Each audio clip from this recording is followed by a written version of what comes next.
की शुरुआत हमारी फीमेल लीड लिंजी से होती है, जिससे अभी होश आता है तो वो बहुत ज़्यादा शॉक होती है कि वो जिंदा कैसे हो गई।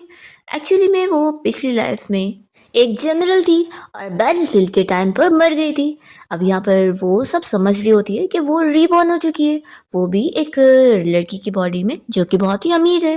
लिंसी को उस लड़की के बारे में सब पता लग रहा होता है और वो हमें बता रही होती है कि असल में ये जो लड़की है वो जियांग फैमिली की डॉटर है एंड उसकी स्टेप मदर बचपन से उसे पसंद नहीं करती थी, इसलिए उसका चाइल्डहुड टाइम बहुत ही मुश्किल गुजरा है।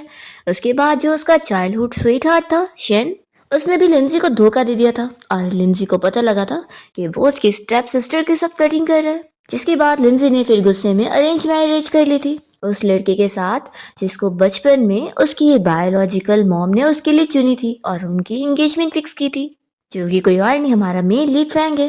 पर लिंजी बस उससे नाम की शादी करती है और एक दिन शेन उसके पास वापस उसे मिलने आता है और वो उसे अच्छे से बात कर लेता है, तो लिंजी उसकी बातों में आ जाती है और उसकी हेल्प करने के लिए मान जाती है कि वो अपने हस्बैंड फैंग को बोलकर उसकी कंपनी में उसका बिजनेस डील करवा देगी। जब वो फैंग से इस बारे में बात करती है तो फैंग बहुत ज़्यादा गुस्सा हो जाता है और उसे मना कर देता है कि वो उसके उस बॉयफ्रेंड शेन का कुछ भी नहीं करने वाला है। तो फिर लिंजी इसी गुस्से में खाना पीना छोड़कर अपने आप को रूम में लॉक कर लेती है। अब ये सोच कर ही लिंजी को गुस्सा आ रहा होता है कि ये ओरिजिनल ओनर कितनी बेकार थी, ये तो सच में प्यार में पागल लड़की है। फिर लिंजी डिसाइड करती है कि चलो जाने दो, अब मैं जहाँ पे भी आ गई हूँ मैं सब चीज़ को अब खुद हैंडल करूँगी।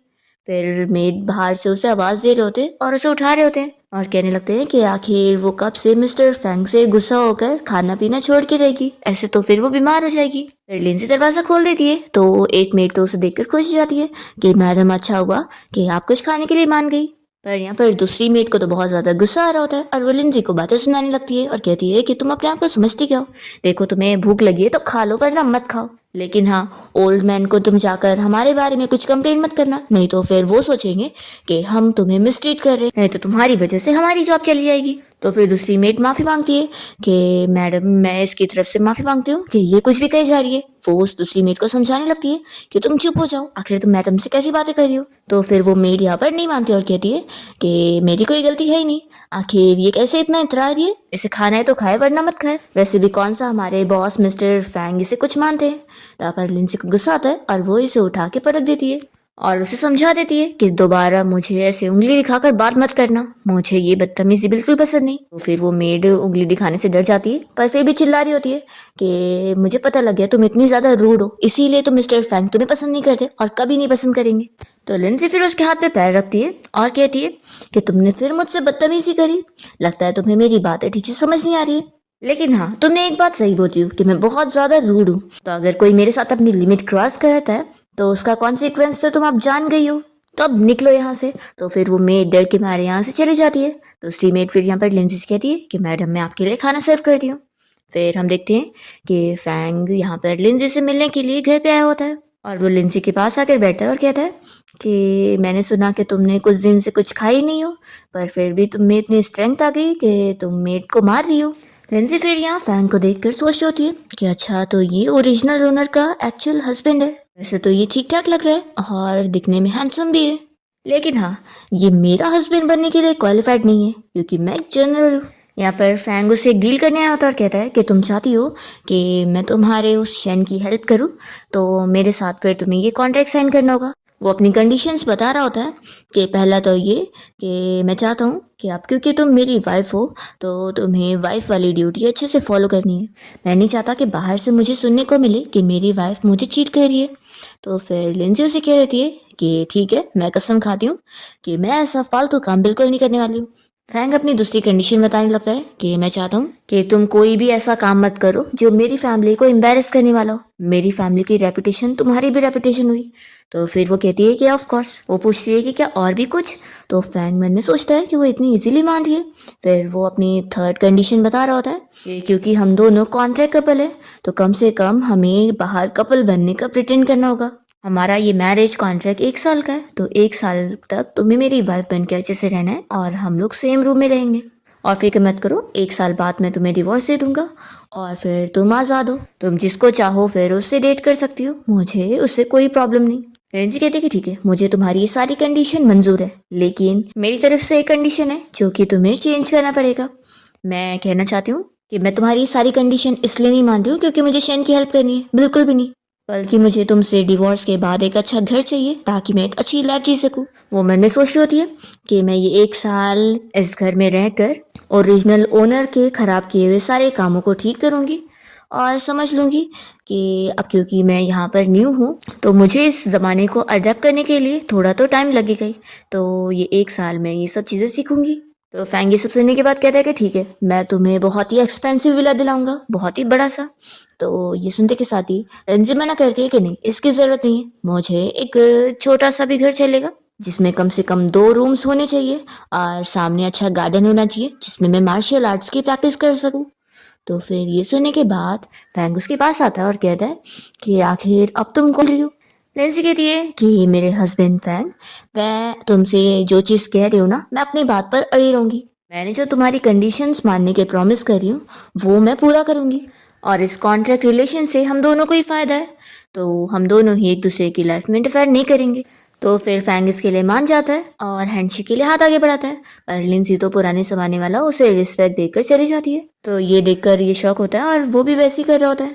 फिर नेक्स्ट सीन में हम देखते हैं कि लिंसी यहाँ पर बुक्स पढ़कर इस जमाने की नॉलेज गेन कर रही होती है और अब उसे पता लग जाता है कि ये वो जमाना है जिसमें पुराने ज़माने की तरह वॉर नहीं होता था, बल्कि बहुत ही शांति का ज़माना है और मैन और वुमेन की इक्वालिटी का ज़माना है।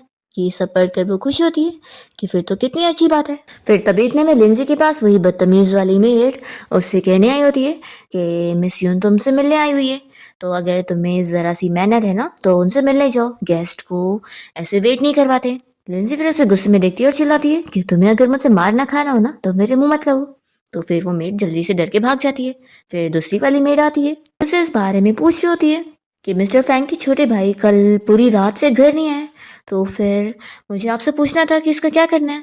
तो लिंजी कह रही होती है कि इसमें मैं क्या करूंगी, मेरे हस्बैंड मिस्टर फैंग को कॉल करो और उससे पूछो कि क्या करना है। तो फिर मेड बताती है कि असल में वो बिजनेस ट्रिप के लिए गए हुए हैं और जब वो काम पे होते हैं तो फिर हम उन्हें परेशान नहीं कर सकते। मेड सब बताती है कि असल में मिस्टर फैंग के 2 छोटे भाई और बहन है और क्योंकि उनके पेरेंट्स अभी जिंदा है नहीं इसलिए ग्रैंडपा ही उनकी फिक्र करते हैं। तो अगर मैं ओल्ड मैन को इस बारे में बता दूंगी तो वो तो बहुत ही परेशान हो जाएंगे।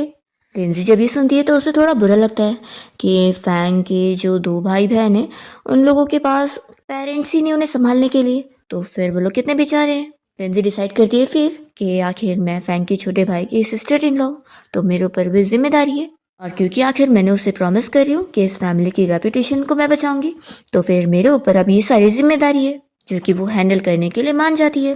और यहाँ पर फिर मेड से पूछती है कि आखिर इस फैमिली की सारी चीज़ें कौन हैंडल करता है, इंटेलिजेंस वाली। तो फिर मेड यहाँ पर सोच में पड़ जाती है और कहती है कि आप ज़रूर मिस्टर फैंग के सेक्रेटरी के बारे में बात करिए। फिर वो तुरंत ही सेक्रेटरी को कॉल करके फ़ोन स्पीकर पे डाल देती है और फिर सेक्रेटरी यहाँ पर लिंजी से पूछ रहा होता है कि मैडम आपको मुझसे काम है। लिंजी पहले तो शॉक होती है कि आखिर ये कहाँ से आवाज़ें आ रही है, तो फिर मेड बताती है कि फ़ोन से। तो लिंजी को ये चीज़ शॉकिंग लग रही होती है कि कहीं और से भी बैठकर इस ज़माने में बातें हो सकती है। फिर वो यहाँ पर कहती है कि चलो मेरी तरफ से तुम उसे ऑर्डर दो कि वो मुझे 1 घंटे में सब डिटेल पता करके बताए कि फैंग का छोटा भाई हान 2 दिन से कहाँ पर था, कहाँ पर नहीं, और इसी वक्त मेरी कैरेज रेडी करो, मैं तुरंत ही कंपनी जाने के लिए निकलूंगी। तो फिर मेड ये सुनकर और शॉक होती है कि कैरियज। लिंजी उसे गुस्से में देखती है तो मेड समझ जाती है कि मैं अभी कार को रेडी करने बोलती हूँ। और फिर यहाँ मेड शॉक होती है और सोच रही होती है कि मैडम पहले से कितनी बदल गई हैं। फिर जैसे ये मेड बाहर आती है तो वो दूसरी वाली से बातें कर रही होती है कि ये कितनी ज़्यादा बदतमीज़ लड़की है ना, किससे बात करती है। मैंने उसे बताई भी कि मिस यून से मिलने आई है पर मुझे आप दिखा रही थी। फिर मेड यहाँ से समझा रही होती है कि तुम जिस तरीके से मैडम को ट्रीट कर रही हो ना, क्या तुम्हें डर नहीं है कि वो एक दिन तुम्हें फायर कर देंगी। तो कहती है कि बिल्कुल भी नहीं, मुझे तो लगता है कि मिस्टर फैंग ही इसे एक दिन अपने घर से निकाल देंगे। फिर जैसे ही सेक्रेटरी यहाँ कॉल रखता है तो फैंग उससे पूछता है कि किसका कॉल आया था। तो फिर सेक्रेटरी बताता है कि मैडम का। तो फिर फैंग कहने लगता है कि तभी तो मैं बोलूँ कि इतनी ईजीली वो मेरी कंडीशंस के लिए कैसे मान गई। तो पक्का इस बार उसे मेरे पैसों के लिए ब्लैक कार्ड चाहिए होगा या फिर उसे शेन की कोई हेल्प करनी होगी। तो सेक्रेटरी हंस के कहता है कि बॉस दोनों में से कुछ भी नहीं, मैडम ने इस बार मुझे कॉल किया था ये पता लगाने के लिए कि आखिर मिस्टर हान 2 दिनों से कहाँ पर है।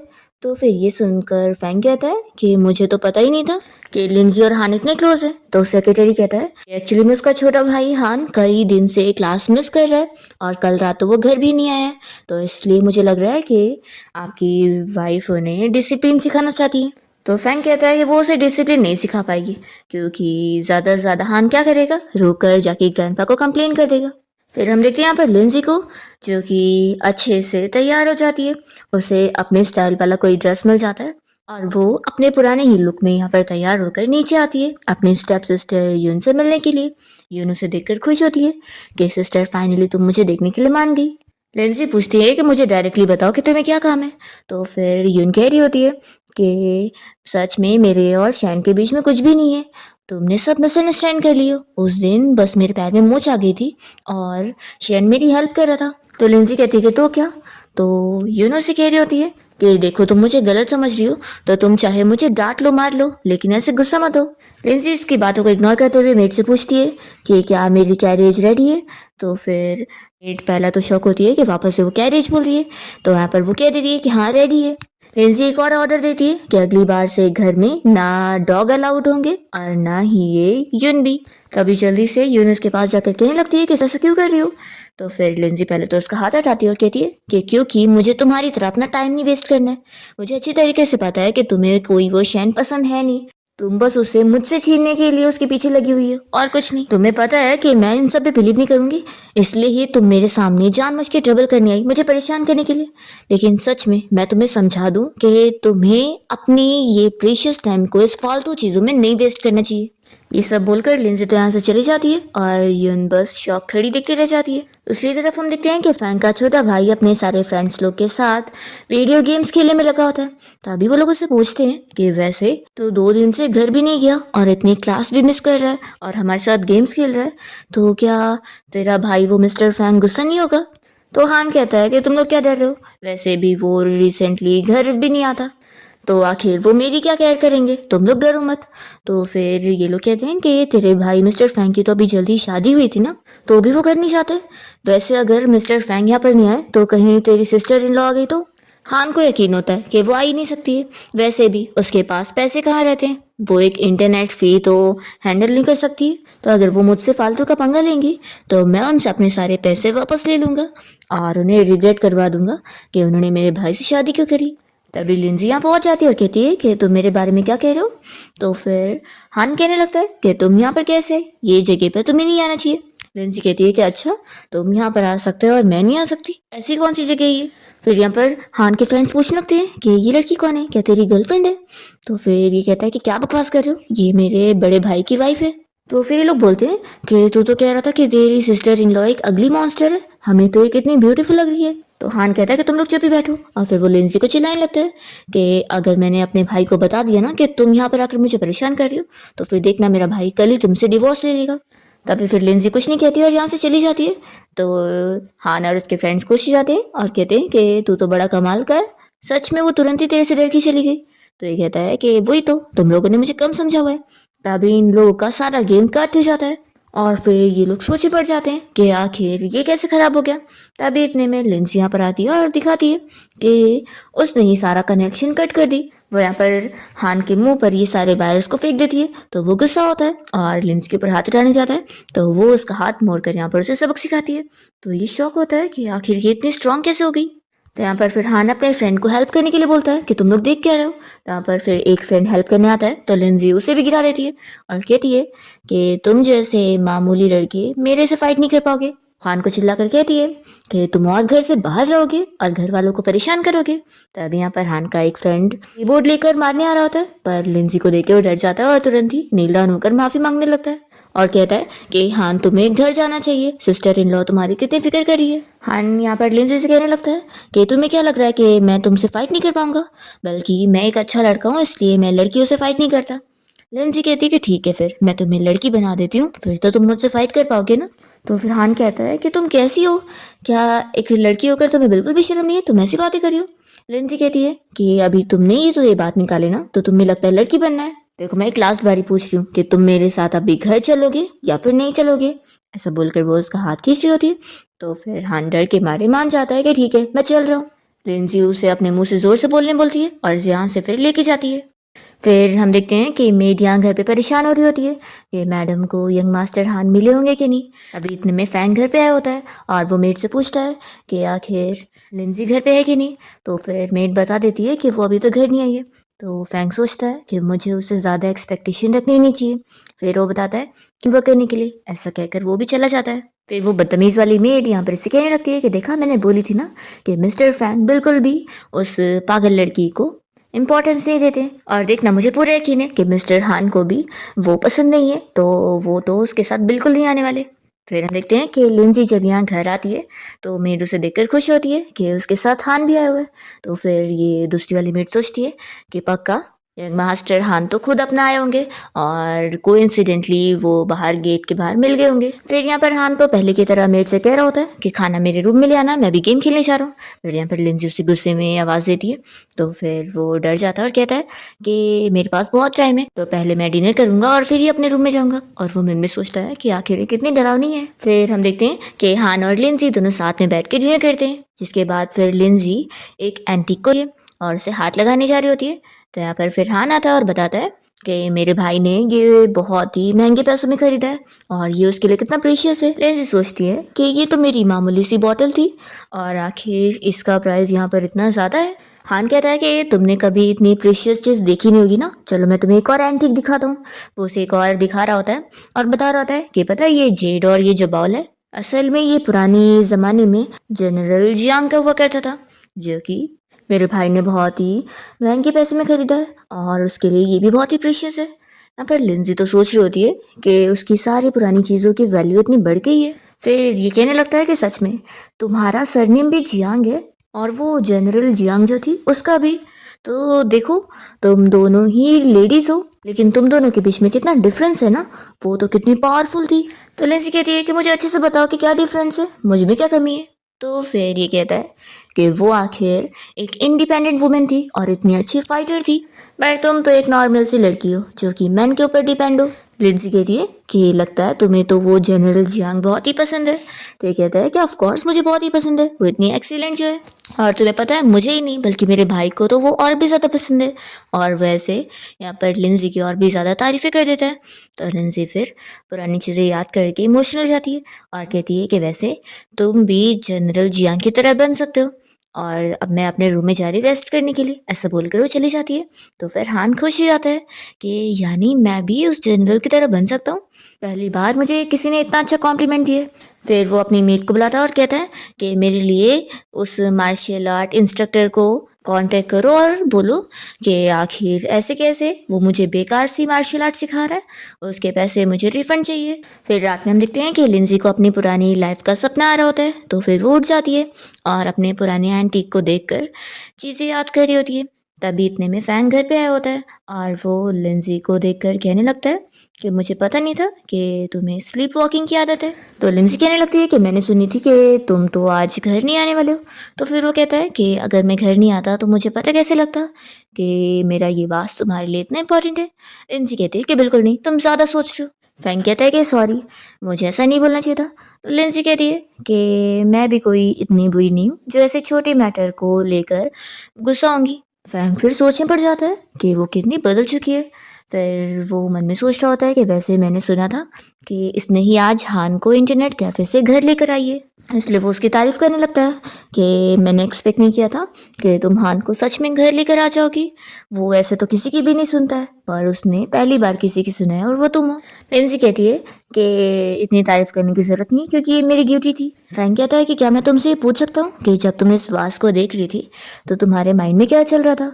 तो लिंजी बताती है कि मैं अपने पेरेंट्स और सिबलिंग्स को याद कर रही थी कि वो कैसे होंगे। तो फिर फैंग कहता है कि अगर तुम अपनी फैमिली को इतना मिस कर रही हो तो तुम उनके घर उनसे मिलने जा सकती हो। वैसे लेकिन मैंने जितना सुना उस हिसाब से तो तुम्हारा तुम्हारी फैमिली के साथ जो रिश्ता है वो अच्छा नहीं है ना। लिंजी कहती है कि अब मुझे बहुत नींद आ रही है तो मैं अपने रूम में सोने जा रही हूँ, ऐसा बोलकर वो चली जाती है। और फिर यहाँ फैंग को उसके सेक्रेटरी की कॉल आती है और वो बताता है कि बॉस मैंने मैडम के बारे में सब कुछ पता किया और मुझे पता लगा है कि उन्होंने कभी मार्शल आर्ट नहीं सीखी है। इवन उनके फ्रेंड्स और डैड और स्टेप मॉम ने भी यही बोले कि उन्हें तो पता ही नहीं कि उसे मार्शल आर्ट भी आता है। फैंग ये सुनने के बाद सोच रहा होता है कि ये चीज़ और इंटरेस्टिंग लग रही है। वो अपने सेक्रेटरी को एक और चीज़ के बारे में इन्वेस्टिगेट करने के लिए बोल रहा होता है। फिर हम फैंग की बहन रुआन को देखते हैं, जो कि अपने ग्रैंडपा को मना रही होती है कि ग्रैंडपा प्लीज़ मान जाओ ना, मुझे एंटरटेनमेंट इंडस्ट्री में पार्टिसिपेट करना है। मुझे यकीन है कि मैं बहुत ही अच्छी एक्टर बनूंगी एक दिन। तो फिर ग्रैंडपा मना कर रहे होते कि नहीं, हमारी फैमिली के कोई भी लोग एक्टर्स नहीं बन सकते और ये अच्छा प्रोफेशन नहीं है, वो तुम्हारे लिए सेफ भी नहीं है, इसलिए अभी मान जाओ और चुपचाप से अपने रूम में जाओ। तो अभी वो नहीं मानती है और इतने सारे गिफ्ट देख कर कहने लगती है कि ग्रैंडपा आप ये सारे गिफ्ट उस लिंजी के लिए लेकर आए और आपने मेरे लिए कुछ भी नहीं लाया। तो ग्रैंडपा कहते हैं कि कल रात तो उसने तुम्हारे भाई को टाइम पर घर लेकर आई है, मैं पता है कितना फिक्र कर रहा था और उसने मेरी फिक्र कम करी है। अगर तुम हेल्प करती तो ये मैं तुम्हें देता। फिर वो गुस्सा होकर चली जाती है और लिंजी जैसे यहाँ पर आती है तो ग्रैंडपा उसे बताने लगते हैं कि ये सारे गिफ्ट मैंने तुम्हारे लिए लेकर आया हूँ। तभी लिंजी को फिर ये देखकर अपने डैड की याद आने लगती है कि उसके डैड भी ऐसी उसे बहुत सारी ज्वेलरीज वगैरह गिफ्ट किया करते थे। तो लिंजी तो कह रही होती है कि ग्रैंडपा आपको मुझे ये सब देने की जरूरत नहीं थी, मुझे ये सब नहीं चाहिए। तो फिर ग्रैंडपा कहते हैं कि मुझे पता है कि तुम सब लड़कियों को ऐसी ज्वेलरीज वगैरह पसंद होती है, तो शर्माओ मत, ले लो ये सब। तभी इतने में रुआन तो यहाँ से घर से अपना बैग लेकर निकलने की कोशिश कर रही होती है और मेड से कह रही होती है कि रोको मत मुझे, अगर ग्रैंडपा मुझे एंटरटेनमेंट इंडस्ट्री में जाने नहीं देंगे तो मैं घर छोड़कर ही चली जाऊंगी। तो ग्रैंडपा यहाँ पर उसे रोकने को बोलते हैं पर वो नहीं रुकती और चली जाती है। तो ग्रैंडपा को यहाँ पर बुरा लग रहा होता है। लिंजी उन्हें समझाती है कि आप फिक्र मत करो, वैसे भी वो बड़ी हो गई है तो उसे भी अपनी पसंद का काम करना है। तो यहाँ पर फिर ग्रैंडपा कहते हैं कि मुझे इससे प्रॉब्लम नहीं है कि वो एक्टर बनना चाहती है, बल्कि मुझे डर है कि कहीं वो कोई प्रॉब्लम में ना फंस जाए, क्योंकि आजकल स्कैम करने वाले लोगों की कमी नहीं है। वो लिंजी से कहते हैं कि देखो तुम भी लड़की हो और रुआन भी एक लड़की है, तो तुम उसे अच्छे से समझा पाओगी, तो उसे प्लीज़ समझाओ कि वो इंटरटेनमेंट इंडस्ट्री से निकल जाए और इन सब में ना घुसे। तो फिर लिंजी कहती है कि मैं, तो फिर ग्रैंडपा कहते हैं कि सॉरी मैं तुम्हें इतनी डिफ़िकल्ट पोजीशन में डाल रहा हूँ, लेकिन मैं चाहता हूँ कि मेरे लिए तुम ही कोई रास्ता निकालो रुआन को उस फील्ड में काम करने से रोकने का। तो फिर लिंजी कहती है कि ये तो बहुत ही सिंपल है, आप उसके पैर तोड़ दो, फिर वो कहीं जा ही नहीं पाएगी। तो ग्रैंडपा बताते हैं कि हमारी फैमिली में इतने भी ज़्यादा खराब पनिशमेंट नहीं दिए जाते हैं। तो लिंजी कहती है कि फिर आप ही कोई रास्ता बताओ। तो फिर मैं देखिए वैसे ये पनिशमेंट भी हम कर सकते हैं, लेकिन तुम कुछ अच्छा सा रास्ता सोचो जिससे उसे रोका जाए, मुझे यकीन है कि ये चीज़ तुम अच्छे से हैंडल कर लोगी। तो फिर लिंजी मान जाती है। फिर हम देखते हैं कि रुआन को एक छोटा सा रोल मिल गया होता है, तो वो उसके लिए यहाँ पर शूट के लिए गई होती है। तो शूट के बाद डायरेक्टर उसे अपना कार्ड दे रहा होता है और कह रहा होता है कि वो उसे आगे और काम दिलवाएगा, तो काम की बात करने के लिए आज वो उससे मिलने आ जाए। फिर हम देखते हैं कि ये डायरेक्टर तो यहाँ पर होटल रूम में आ रहा होता है, ये सोचकर कि आज वो उसका फ़ायदा उठाने वाला है। हम देखते हैं कि लिंजी ये सारी चीज़ों के ऊपर नज़र रख रही होती है और उसे पता लग जाता है कि ये बंदा बिल्कुल ठीक नहीं है, तो वो रुआन को बचाने के लिए यहाँ पर पहुँचती है, पर देखती है कि ऑलरेडी रुआन यहाँ पर उस डायरेक्टर को मार रही होती है और उसे यहाँ पर सबक सिखाते हुए चिल्ला रही होती है कि उसकी हिम्मत भी कैसे हुई ऐसा सोचने की। लिंजी ये देखकर इम्प्रेस होती है कि उसने अपने आप को खुद ही प्रोटेक्ट कर ली। फिर वो बैट से उसे इतना मार देती है कि वो तो बेहोश हो जाता है। तो यहाँ पे फिर वो डर जाती है और कहने लगती है कि सिस्टर इन लॉ देखो तो ये जिंदा तो है ना। तो यहाँ पर फिर लिंजी उसे चेक करने के बाद कहती है कि ये मर चुका है। रुआन शॉक हो जाती है कि अब मेरा क्या होगा, अभी तो मैंने कोई खास एक्टर भी नहीं बनी और ना मुझे कोई अवार्ड मिला है, मेरा करियर ऐसे नहीं खराब हो सकता। फिर रुआन तो यहाँ पर तुरंत ही लिंजी को मनाने लगती है कि सिस्टर इन लॉ मेरी कुछ हेल्प करो, मैं कोई प्रॉब्लम में नहीं पड़ना चाहती हूँ। तो यहाँ पर फिर लिंजी कहती है कि अच्छा पहले तो तुम मुझे मेरे नाम से बुला रही थी और अब मैं सिस्टर इन लॉ बन गई, ठीक है अच्छा मैं तुम्हारी हेल्प करती हूँ, लेकिन तुम ये बताओ कि तुमने खुद अकेले एक्शन क्यों ली और अपने भाई और ग्रैंडपा को इस बारे में पहले क्यों नहीं बताई। तो रुआन कहती है कि अब मैं बड़ी हो गई हूँ और मुझे उन्हें प्रूव करके दिखाना है कि मैं अकेले सारी चीज़ें हैंडल कर सकती हूँ और उन्हें प्रूव कर सकती हूँ कि बिना फैमिली सपोर्ट के भी मैं एक अच्छी एक्टर बन सकती हूँ। तो लिंजी कहती है कि क्या तुम अपने करियर के लिए सच में सीरियस हो। तो रुआन कहती है कि हाँ मैं सच में बहुत मेहनत करने वाली हूँ। तो फिर लिंसी उसे समझाने लगती है कि ठीक है फिर अब तुम सिर्फ आगे बढ़ो और पीछे मत देखो। फिर यहाँ पर वो इस बंदे का नीडल लगा के ट्रीटमेंट कर देती है और रुआन का मोबाइल लेकर इसका फोटो भी खींच रही होती है। पर यहाँ पर उसे ठीक से मोबाइल तो यूज़ करना आ नहीं रहा होता है। वो तुरंत ही फिर सेक्रेटरी को कॉल लगाती है और उसे ऑर्डर दे रही होती है कि रुआन ने यहाँ पर एक डायरेक्टर को बहुत ज़्यादा पीट डाली है, तो बाकी चीज़ें वो संभाल ले। तो फिर सेक्रेटरी उसकी बात फैंग से करवा देता है और फैंग कहता है कि तुम वहाँ से रुआन को लेकर निकल जाओ, बाकी सब मुझ पे छोड़ दो। फिर लिंजी रुआन से कहती है कि चलो अब तुम्हारा भाई सब हैंडल कर लेगा। और फिर ये लोग कार से जैसे ही घर के बाहर पहुंचते हैं तो यहाँ पर शैन आया होता है लिंजी से मिलने के लिए और कहता है कि तुम बस मुझे थोड़ा सा टाइम दे दो, मुझे तुमसे ज़रूरी बात करनी है। तो यहाँ पर फिर रुआन तो कह रही होती है कि सिस्टर इन लॉ आप अंदर चलो, भाई हमारा वेट कर रहे होंगे। पर यहाँ पर शैन लिंजी को काफ़ी मनाने लगता है कि प्लीज़ मुझसे बात कर लो, देखो तुम मुझे गलत समझ रही हो। रुआन को यहाँ पर गुस्सा आ रहा होता है कि कहीं ये मान ना जाए। तभी लिंजी मेट से कहती है कि तुम रुआन को अंदर लेके जाओ, मैं अभी आती हूँ।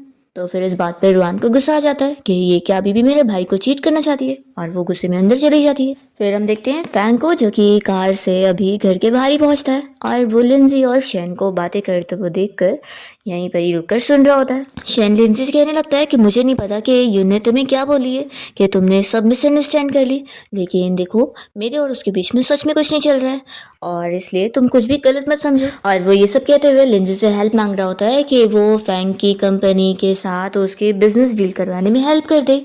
तो यहाँ पर फिर लिंसी को गुस्सा आती है और वो इसका हाथ पकड़ के मोड़ देती है और इसे यहाँ पर सबक सिखा रही होती है।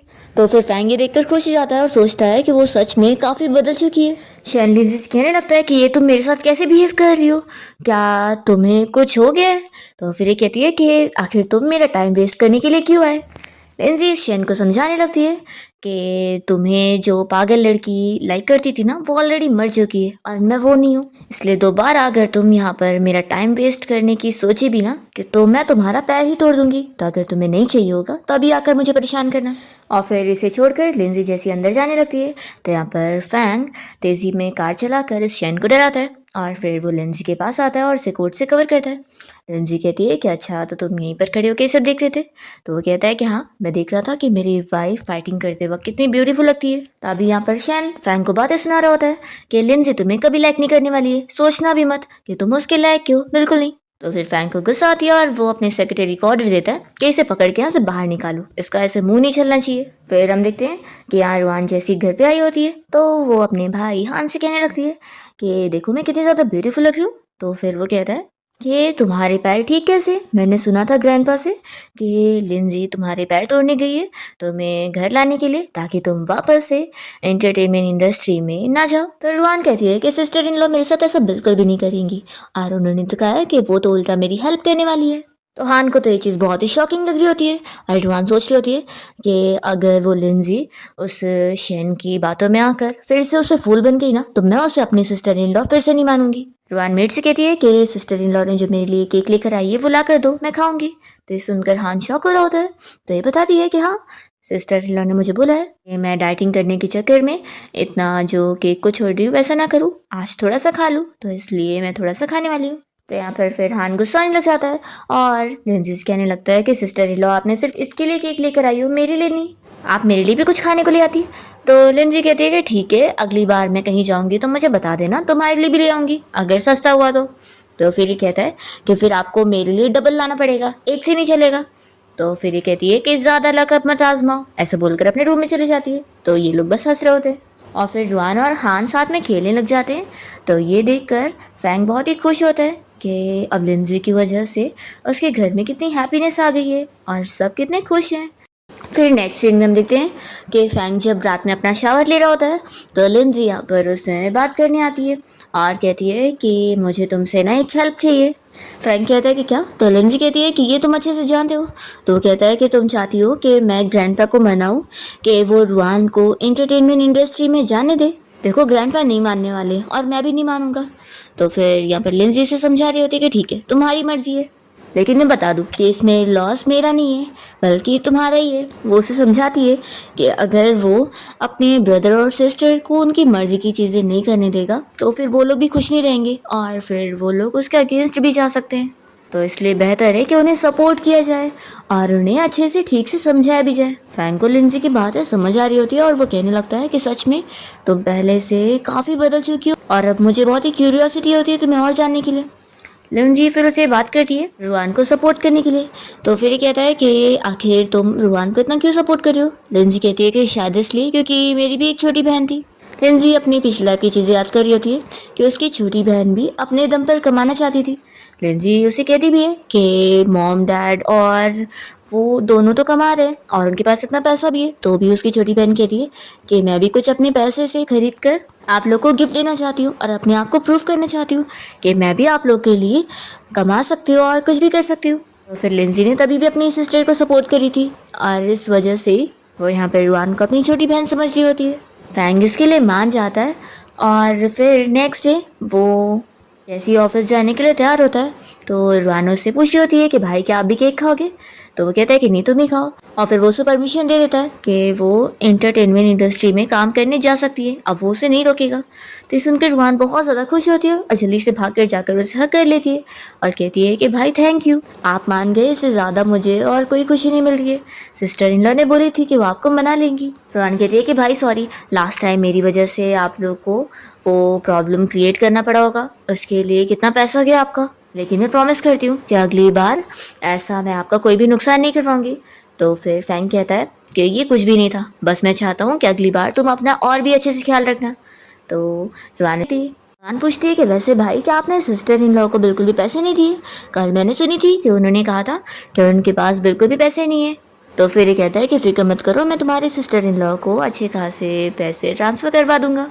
और वो तो कि ये कुछ भी नहीं था, बस मैं चाहता हूँ कि अगली बार तुम अपना और भी अच्छे से ख्याल रखना।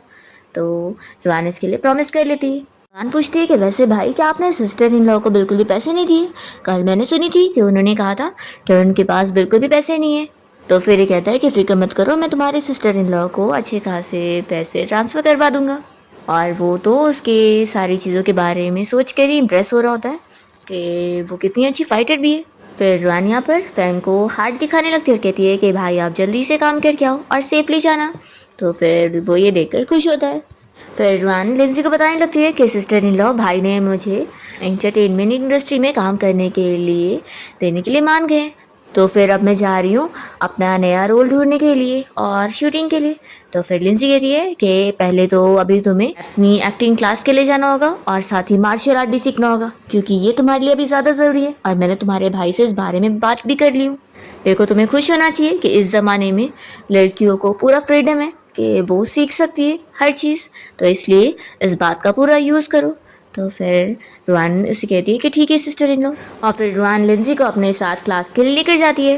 फिर हम देखते हैं कि हान तो अपसेट हो जाता है कि सिस्टर इन लॉ तो बार बार बस रुआन के साथ ही घूमती रहती है, आखिर मुझे कौन मार्शल आर्ट सिखाएगा। फिर हम देखते हैं कि लिंजी जब कार से वापस आ रही होती है तो वो बस इस वर्ल्ड को देखकर बहुत ही खुश हो रही होती है कि ज़माना कितना चेंज हो गया। तभी इतने में उसे फिर घर से कॉल आती है कि घर पे फैंग के अंकल आंटी आए हुए हैं और पूरी साथ में फैमिली भी, वो लोग उसका इंतज़ार कर रहे हैं।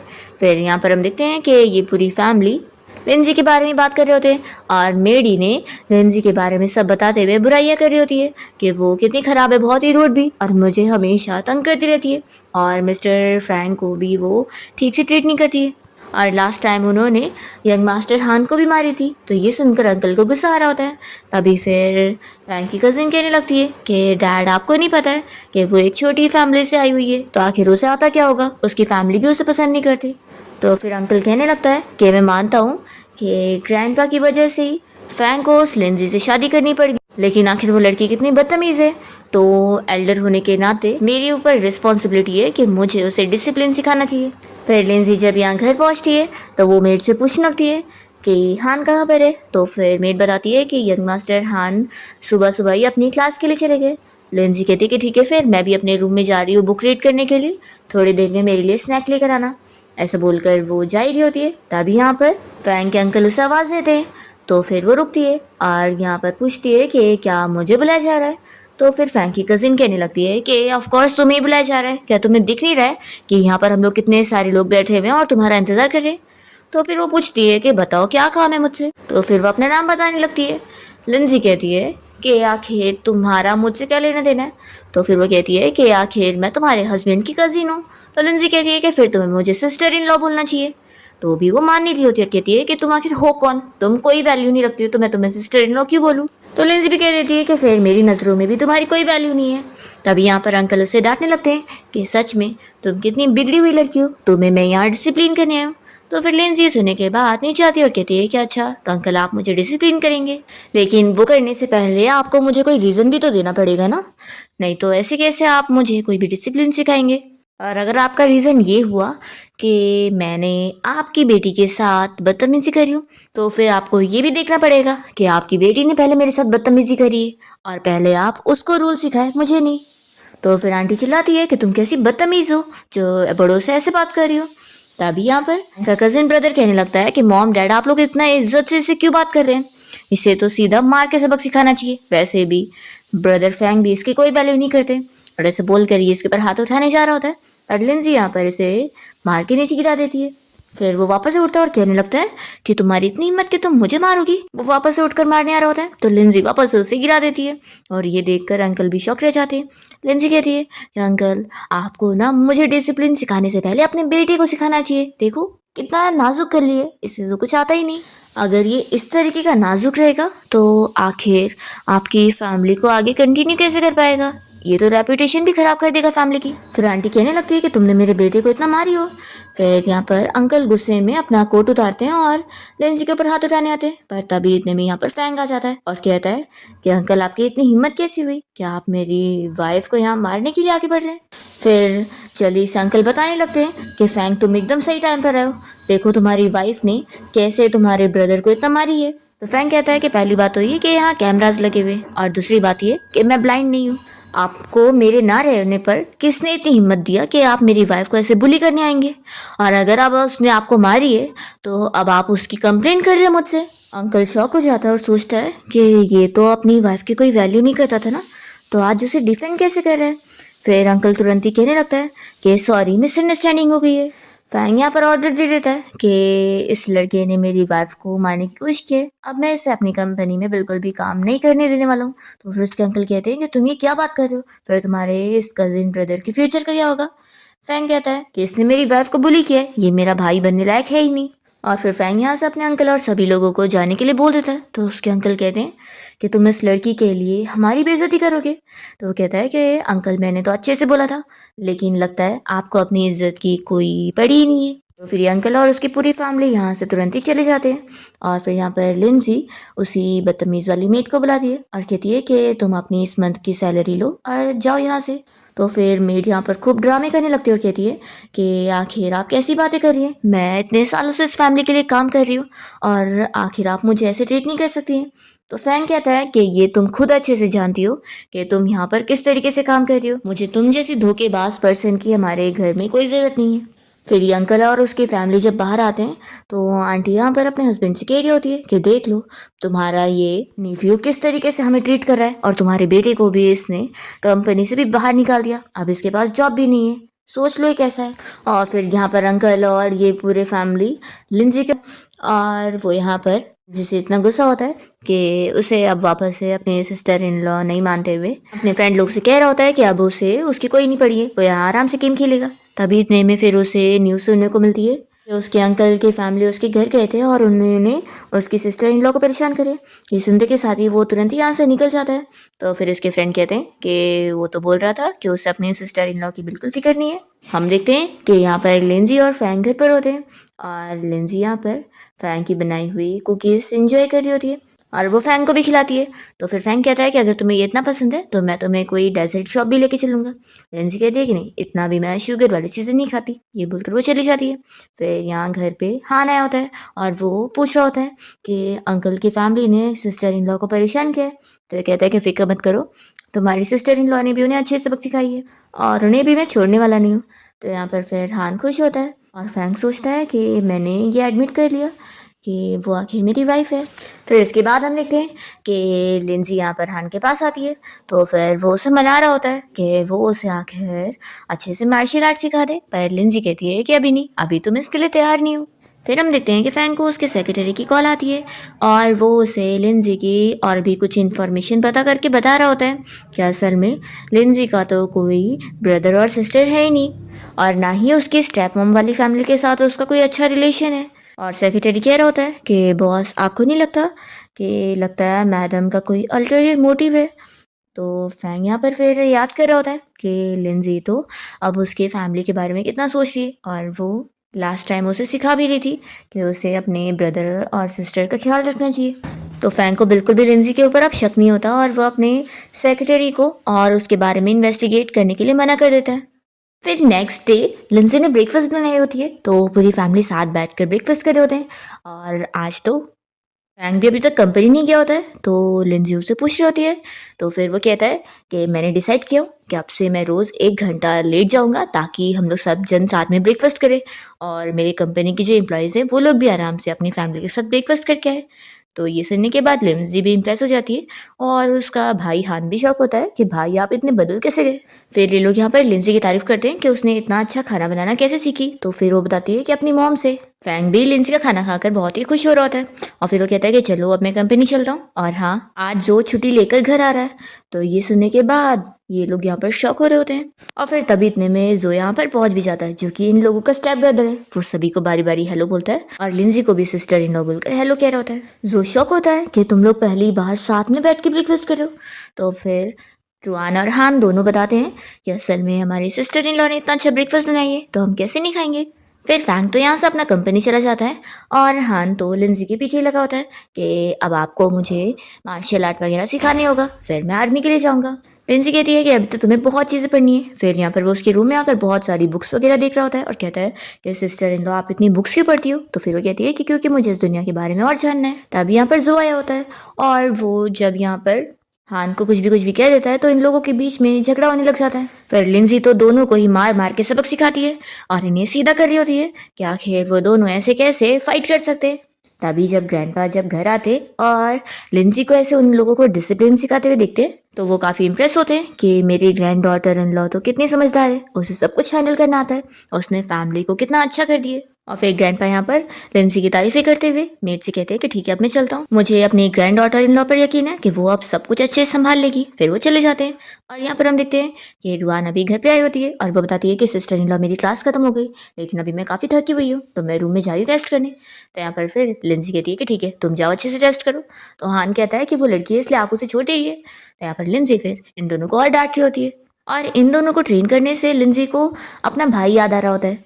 फिर लिंजी अपने स्टडी रूम में आने के बाद फैंग को कॉल लगाती है और उससे कह रही होती है कि मुझे तुमसे एक हेल्प चाहिए थी। एक्चुअली ना मुझे एक साइकोलॉजिस्ट का नंबर चाहिए। वो उसे बताती है कि उसका भाई जो कि बाहर से आया हुआ है उसने उसे अच्छे से ऑब्जर्व कर चुकी है और उसे लग रहा है कि वो कोई स्ट्रेस में और या तो फिर कोई मेंटल प्रॉब्लम से जूझ रहा है इसलिए वो उसे ठीक करना चाहती है। तो साइकोलॉजिस्ट से उसे कुछ क्वेश्चन पूछने ताकि वो उसे अच्छे से ठीक कर सके। वो एग्जाम्पल के तौर पे उसे बताने लगती है कि मेरा भी एक भाई था जो कि ऐसे ही मेंटली प्रॉब्लम से जूझ रहा था इसलिए मुझे इस बारे में पता है। तो फैंग कहता है कि यानी अब तुम मुझसे कुछ छुपाना नहीं चाहती। लिंजी कहती है कि मुझे ये अच्छे से पता है कि तुम ये जानते हो कि मैं वो पुरानी वाली लिंजी नहीं हूँ। तुमने मुझे इन्वेस्टिगेट जो करवाए हो। फैंग शॉक होता है और पूछता है कि वैसे तुम्हें इस बारे में कब पता चला। लिंजी कहती है कि तुमने मेरे बारे में पता करने के लिए जो गार्ड्स को मेरे पीछे लगा के रखा था और मुझसे क्लोज घूम रहे थे तो ऐसे कैसे मैं पता नहीं लगा पाऊंगी। फैंग पूछता है कि मुझे तुम्हारे बारे में और कितने सरप्राइजेस जानने को मिलेंगे। तो लिंजी कहती है कि मुझे तो लगता है कि तुम्हें सरप्राइजेस नहीं बल्कि शॉक मिलेगा। तो फैंग कहता है कि अच्छा फिर तो मैं किसी बात से डरता नहीं हूँ मैं तुम्हें और जानना चाहता हूँ। लिंजी उससे पूछने लगती है कि इतना टाइम हो गया और तुम अभी भी कंपनी में हो। तो फिर वो बताता है कि मैं ओवर टाइम वर्क कर रहा हूँ। बोलो तुम क्या करना चाहोगी। तो लिंजी कहती है कि मैं बस ये कहना चाहूंगी और ओवर टाइम वर्क करते रहो। ऐसा बोलकर फिर वो कॉल कट कर देती है। फैंग का सेक्रेटरी उसे इस बारे में पूछता है कि बॉस जब आपने मैडम को इस बारे में बताया कि आप ओवर टाइम वर्क कर रहे हैं तो उन्होंने क्या बोली। तो फिर ये बताता है कि उसने बोली कि मैं और ओवर टाइम वर्क करती रहूँ। तो सेक्रेटरी कहता है कि सच में मैडम कितनी ज़्यादा फनी है। फिर यहाँ पर फैंग के पास एक लड़की आई होती है जो कि अब उसकी असिस्टेंट है। यहाँ पर वो उसके क्लोज जाना चाह रही होती है तो सेक्रेटरी उसे समझा देता है कि वो यहाँ पर न्यू है इसलिए ऐसी हरकतें ना करे। बॉस को बिल्कुल पसंद नहीं है और वो उसे यहाँ से भेज देती है। फैंग समझा देता है कि ऐसी लड़कियों उसको मुझसे हमेशा दूरी रखना। दूसरी ओर हम जो को देखते हैं, जो कि लिंजी के ऊपर नजर रख रहा होता है और वो सोच रहा होता है कि ये बार बार अलग अलग मैन से मिलती है, कहीं इसका किसी और के साथ अफेयर तो नहीं चल रहा है और ये मेरे भाई को चीट कर रही होगी। मुझे इसके बारे में पता लगाना होगा कि ये सिस्टर इन लॉ बनने लायक है भी कि नहीं। फिर ये इसे चुपके चुपके फॉलो करता है और देखता है कि वो यहाँ हॉस्पिटल आई होती है। लिंजी असल में हॉस्पिटल में साइकेट्रिस्ट से मिलने आई होती है, वो भी जो के बारे में बात करने के लिए। और जब वो बाहर निकलती है तो जो से रोक लेता है और कहता है कि सिस्टर इन लॉ, मुझे तो आप पर शक हो गया है, कहीं आप मेरे भाई को चीट तो नहीं करिए, आखिर आप ये सारे मैन से क्यों मिलती है। वो उसे फोटो भी दिखा रहा होता है और फिर लिंजी से बदतमीजी कर रहा होता है, तो लिंजी उसे मार के सबक सिखा रही होती है। तभी इतने में फिर डॉक्टर बाहर आ जाती है और यहाँ पर जो उनसे भी बदतमीजी करता है, तो लिंजी इसे और मारती है और कहती है कि अब तो तुम्हें तमीज आ गई होगी ना, तो अभी डॉक्टर को सॉरी बोलो। तो फिर वो सॉरी बुलवा की मानती है। दूसरी तरफ हम फिर फैंग को देखते हैं, जो कि अपनी कंपनी की मीटिंग में होता है। तभी उसे लिंजी का वॉइस मैसेज आता है और वो पूछती होती है कि तुम लंच करने के लिए आज जल्दी घर आना। तो फिर फैंग बहुत ज़्यादा खुश होता है और अपने एम्प्लॉय से कहता है कि अब हम लोग मीटिंग यहीं पर ही ख़त्म करते हैं, और वो फिर घर जाने के लिए निकलता है। और फिर फैंग जब घर आ जाता है तो ये पूरी फैमिली साथ में बैठ के यहाँ पर खाना खा रहे होते हैं। और यहाँ पर तो जो और हान के बीच में फिर से फाइट भी हो जाती है, पर यहाँ पर पूरे फैमिली मेम्बर्स बहुत ज़्यादा खुश होते हैं कि फिर से एक बार सब लोग कितने इकट्ठा है और कितने खुश हैं। फैंग को भी अपना बचपन याद आ रहा होता है कि बचपन में जब उसके मॉम डैड भी जिंदा थे तो फैमिली ऐसी साथ में बैठकर ही खाया करती थी, पर जब वो लोग नहीं रहे तो फिर वो सभी कैसे अलग हो गए। पर आज लिंजी की वजह से सब एक साथ हैं और इस तरीके से धीरे धीरे करके लिंजी जो को ठीक कर रही होती है। असल में उसे ये मेंटल प्रॉब्लम उसकी मॉम की वजह से हुई होती है, क्योंकि उसकी मॉम की खुद की मेंटल हालत ठीक नहीं है और क्योंकि फैंग के डैड ने उन्हें एक्सेप्ट किया ही नहीं था, क्योंकि वो उन्हें धोखे से शादी करना चाहती थी, उन्हें फंसा कर, इसलिए ही उन्होंने उसे छोड़ दिया होता है, जिस बात का वो अपने बेटे को टॉर्चर करके अपना फ्रस्ट्रेशन निकाल रही होती है। और इस वजह से यहाँ पर जो की मेंटल हालत ठीक नहीं होती है, पर लिंजी ने अब उससे काफ़ी बेटर कर चुकी होती है। हम देखते हैं कि ये सभी लिंजी के साथ घूमने के बाद घर आए होते हैं और तभी फैंग भी टाइम पर घर आ जाता है। वो सभी से कहता है कि तुम लोग अंदर जाओ, मुझे तुम्हारी सिस्टर इन लॉ से बात करनी है। यहाँ पर फैंग फाइनली लिंजी से अपनी फीलिंग्स कन्फेस करता है कि वो उसे बहुत लाइक करने लग गया है एंड वो चाह रहा होता है कि इस 1 साल की कॉन्ट्रैक्ट रिलेशन के बाद भी वो लोग हमेशा साथ रहे। लिंसी कहती है कि मैं शायद तुम्हें एक चांस दे सकती हूँ। वो भी बहुत ज़्यादा खुश होती है और सोच रही होती है कि वो ओरिजिनल ओनर की तरह इसे ठुकराना नहीं चाहती है, क्योंकि आफ्टर ऑल ये इतना अच्छा है। इसलिए वो सोच रही होती है कि वो उसे एक चांस देगी ताकि वो प्रूव कर सके कि वो उसके लायक का है कि नहीं। फिर हम देखते हैं कि लिंजी जो के साथ उसकी मॉम से मिलने जाती है। यहाँ पर उन लोगों का बहुत ही आर्ग्यूमेंट हो जाता है। असल में जो की मॉम को इस फैमिली में अपनी भी जगह बनानी होती है, लेकिन लिंजी उन्हें समझा देती है कि वो जिस तरीके की है ना, तो वो लोग कभी उन्हें एक्सेप्ट नहीं कर सकते। और वो सब बताती है कि अगर आप उस लायक की होती तो ग्रैंडपा आपको भी कुछ देते, लेकिन आपको कुछ नहीं दिया, बल्कि मुझे 10% शेयर दिया। जो की मॉम को बातें सुनाकर लिंजी यहाँ से चली जाती है, तो उसकी मॉम फिर इतनी गुस्सा होती है कि जो को बहुत मारती है। पर यहाँ टाइम पे पुलिस आकर इन्हें अरेस्ट करके लेके जाती है। और जो फिर जब हॉस्पिटल में होता है तो फैंग और ये पूरे लोग उससे मिलने गए होते हैं। अब जाकर पहले से जो की हालत मेंटली ठीक हो चुकी होती है और अब डिसाइड हो चुका होता है कि हान अपना आर्मी में जाना चाहता है और जो अभी बिजनेस की स्टडी करने जाएगा। और जब उसकी स्टडी कंप्लीट होगी तो फैंग उसे अपनी कंपनी का सीईओ बनाने वाला है और साथ ही रुआन तो अपना एक्ट्रेस बनने चाहती है। तो इसलिए फिर ये तीनों ही घर से निकल जाते हैं अपने अपने करियर की शुरुआत करने के लिए। फिर लिंजी और फैंग तो उन लोगों को गुड बाय करने के बाद थोड़ा सा अपसेट होते हैं और फिर ये लोग अपना साथ में रहने लग जाते हैं। फैंग ने डिसाइड किया होता है कि वो लिंजी को अपनी कंपनी देगा ताकि वो लिंजी को ऐसे अपने क्लोज भी रख सके और वो कुछ सीख भी सके। लिंजी तो काफ़ी शौक होती है कि तुम मुझे इतनी बड़ी पोजीशन दे रहे हो, क्या मैं संभाल पाऊंगी। तो फिर वो कहता है कि ऑफ कोर्स तुम बहुत ज़्यादा इंटेलिजेंट हो। और फिर वो ये भी मान लेता है कि हाँ, मैं मानता हूँ कि मेरा एक अल्टीरियर मोटिव भी है, मैं चाहता हूँ कि तुम मेरे क्लोज ही रहो ताकि तुम फिर मुझे और जानो और क्या पता तुम्हें मैं बहुत ही अच्छा लगूँ और तुम मेरे साथ अपना ये रिश्ता कंटिन्यू रखो और मुझे छोड़ कर ना जाओ। तो फिर लिंजी इसके लिए मान जाती है कि ठीक है, मुझे तुम्हारा प्रपोजल मंजूर है। फिर इसके बाद फैंग अपना बिजनेस ट्रिप पर चला जाता है और वो अब से 1 महीने बाद आता है और देखता है कि लिंजी यहाँ कितने अच्छे से उसकी कंपनी हैंडल कर रही होती है। सारे एम्प्लॉयज़ भी उसकी सारी बातें सुन रहे होते हैं। फैंग लिंजी से कहता है कि चलो अब घर चलते हैं। तो लिंजी कहती है कि थोड़ा मैं ओवर टाइम वर्क कर लूँ फिर। तो फैंग यहाँ उसके साथ ही कंपनी में बैठा होता है और लिंजी को काम करता हुआ देखकर वो सो जाता है। फिर जैसे ही लिंजी का काम खत्म होता है तो वो फैंग के पास आकर उसे कोट से कवर करती है। तो फैंग जाग जाता है और कहता है कि क्या बहुत टाइम हो गया। लिंजी कहती है कि हाँ, मेरा काम अभी खत्म हुआ। फैंग कहता है कि चलो अब चलते हैं।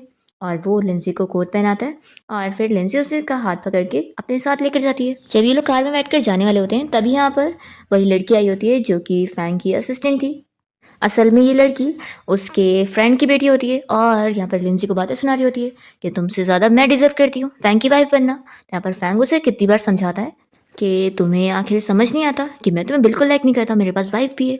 और फिर यहाँ पर लिंजी भी उसे समझा देती है कि तुम्हें मेरे हस्बैंड से दूर रहना चाहिए क्योंकि इसे तुम्हें कोई इंटरेस्ट नहीं है। और फिर दोनों अपना कार में बैठ कर चले जाते हैं।